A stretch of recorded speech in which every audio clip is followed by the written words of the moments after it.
Mirador, la grande messe de l'investigation journalistique, la plus grande tribune politique de la Guinée. Avec Aboubacar Diallo, Talibé Bari, Mamadou Ouri Diallo, Akoumba Diallo, Kabine Fofana, Mohamed Kaba, Ibrahima Lincoln Souma, Mamadou Diambaldé. Bonjour à tous, bonjour à toutes. Mardi 10 mai, du haut de notre tour d'observation de la gestion publique en République de Guinée, nous vous disons bonjour à la savane guinéenne où vous nous suivez sur 98.7 à Sigiri dans le Bouré, 97.7 à Kankan-Nabaya. Vous êtes également dans la région forestière. Vous nous suivez en Zérékoré sur les antennes de Baobab FM. Baobab FM donc qui relaie également cette émission dans le Sankara, à Farana précisément, à Mamounda, la ville Carrefour. Vous êtes sur 95.0 sur les antennes de Fraternité. Vous êtes connectés également sur l'ensemble de nos canaux digitaux. Encore une fois, merci de nous choisir. À la une, en ce mercredi, ce mardi, les autorités de la transition décidaient de faire le ménage dans le secteur du commerce et de l'industrie. C'est dans le cadre de cette opération d'assainissement du tissu industriel guinéen truffé d'usines clandestines, ne répondant à aucune norme en la matière, que le gouvernement de transition a procédé en avril dernier au démantèlement d'une fabrique de tabac et de cigares implantée dans la zone de Sanoya, dans la préfecture de Koya. Havana Tobacco Industry, Sarl, dont il s'agit, a été enregistré au registre du commerce guinéen en 2019 en violation flagrante de la loi numéro 015 du 22 juillet 2015, loi instituant, il faut le rappeler, le monopole de l'État sur le tabac. Des questions à se poser sur ce sujet ce matin. Quels sont les tenants et les aboutissants de cette implantation industrielle aux antipodes de toute la législation encadrant le secteur en Guinée? Quelles sont les péripéties ayant abouti à ce démantèlement? Le gouvernement va-t-il poursuivre cette œuvre de salubrité publique destinée à débarrasser le pays de la camelote industrielle? Des questions auxquelles notre limi en chef tentera de répondre et déballera donc les éléments glanés sur cette affaire.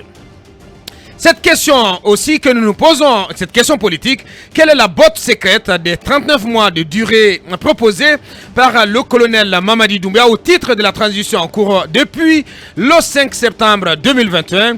Une question épineuse dont les seules bribes de réponse plutôt ont été lâchées par le porte-parole du gouvernement, Ousmane Gawal Diallo, en l'occurrence, a laissé entendre sur le plateau de Mirador que 24 à 30 mois seront nécessaires à la réalisation du recensement administratif à vocation d'état civil RAVEC, alors qu'il plane encore un mystère total sur les détails du chronogramme de la transition que le chef de l'État promet de soumettre au CNT. Cette précision du ministre de l'Habitat conforte l'idée que le principal prétexte aux 39 mois dévoilés reste la question du ou des recensements, des tâches dont l'opportunité divise les acteurs sociopolitiques en raison de leur coût ou timing.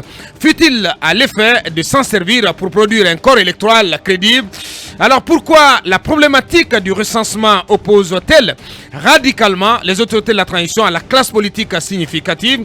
Faut-il craindre une crispation aux conséquences destructrices autour du chronogramme défendu et vendu par le président de la transition? Quel chronogramme ou contre-chronogramme propose le modèle?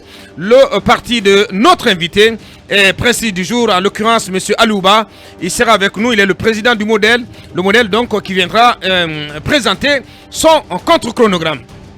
Et puis, les premiers camions chargés de ballots de coton malien sont arrivés dans la capitale guinéenne la nuit dernière. Ce sont en tout 30 000 tonnes extensibles à 150 000 tonnes de coton en provenance de la République sœur du Mali au compte de la campagne 2022 qui devront transiter par le port de Conakry. Ceci grâce à un accord intervenu le 5 mai dernier entre la CMDT, Compagnie malienne de développement du textile, et Alport Conakry, filiale d'Al Barak. Cela faisait 20 ans que le coton malien ne transitait plus par le port de Conakry. Qu'est-ce qui a bien motivé enfin le choix du port de Conakry?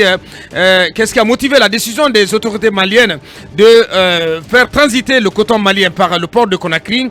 Le contexte particulier des deux pays, tous en période de transition, et les rapports excellents entre leurs chefs d'État. Y sont-ils pour quelque chose? Nous posons ces questions à M. Modibo Keïta. Il est ministre malien du développement durable. Il prendra la parole depuis Bamako, en direct sur FIM FM. Encore une fois, merci de nous rejoindre. On largue les amarres.